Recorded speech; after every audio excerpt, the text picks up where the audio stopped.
What's up guys, this is Anthony from Anthony's Customs, and for this review I'm doing a viewer requested figure. This is the Toy Biz Marvel Legends PYRO figure, part of the Brotherhood and the X-Men series.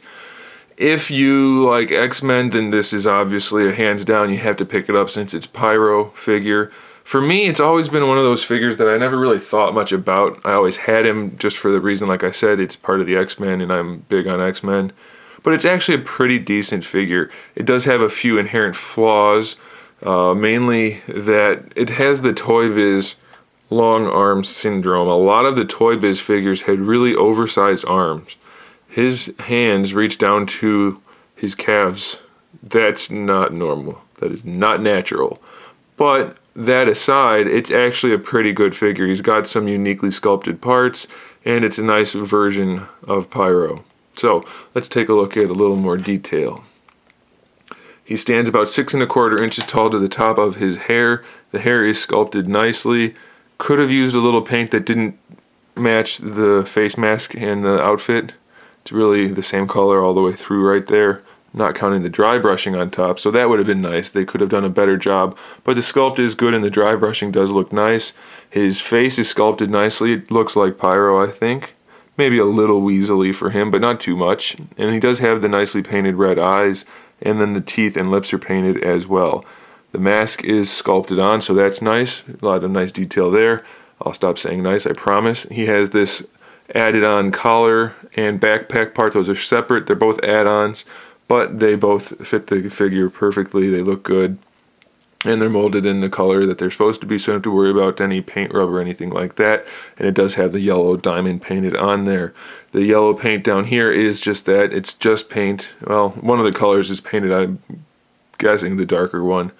There's no sculpt work down there, but that's okay. He's got a decent enough sculpt. I mean, it's not horrible, but it's not blocky or anything, so that's good. He has gloves that are actually sculpted because there's a joint there. He has hands that fit PYRO. They look like hands that he would actually use. And he's got the little flamethrower things connected to there through this tube that goes to the backpack. There's no paint work on any of that, but it's sculpted, so that's okay. And a little bit of wash, if you wanted to do it, would do wonders for that part, actually for the whole figure.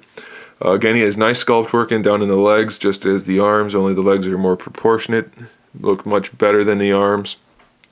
He has these sculpted boots, which actually hide the shin swivel, which is kind of nice.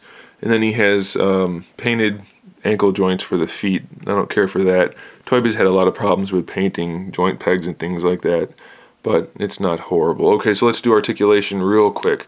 The head looks like it's just a swivel. I can't get it to do anything else. It's really old. I don't want to stress it. So it looks like maybe a ball peg, because it does have a little bit of play, but generally it's just a swivel.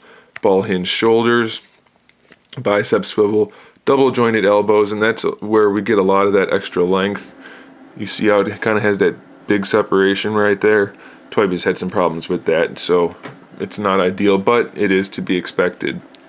Wrist swivel at the glove, wrist hinge, and a finger hinge for those 3 fingers, so you can do a pointy finger. His hands are a little bit elongated. Again, it's not ideal, but it's nothing I really ever noticed too much. Once you get him posed, he looks okay. Same thing on this side. These fingers are articulated individually from the index finger. Ab crunch, not the best right there. Maybe it's just mine, but it doesn't stay in place, and it doesn't have a great range of motion. Thigh swivel. Almost T-jointed hips, not exactly, but really close. T-jointed ball hinge hips. Thigh swivel right there. These are actually the thighs I use for Lady Deadpool. So that means that they are kind of feminine, but not so much feminine as they just are narrow, and they fit the figure nicely for a muscular female, so I like them. But that goes to show that they have nice sculpt work, and they're just nice. I like them. Sorry, PYRO. And then he has the double jointed knees. Again, he has a good kneecap also. I already showed you the shin swivel right there.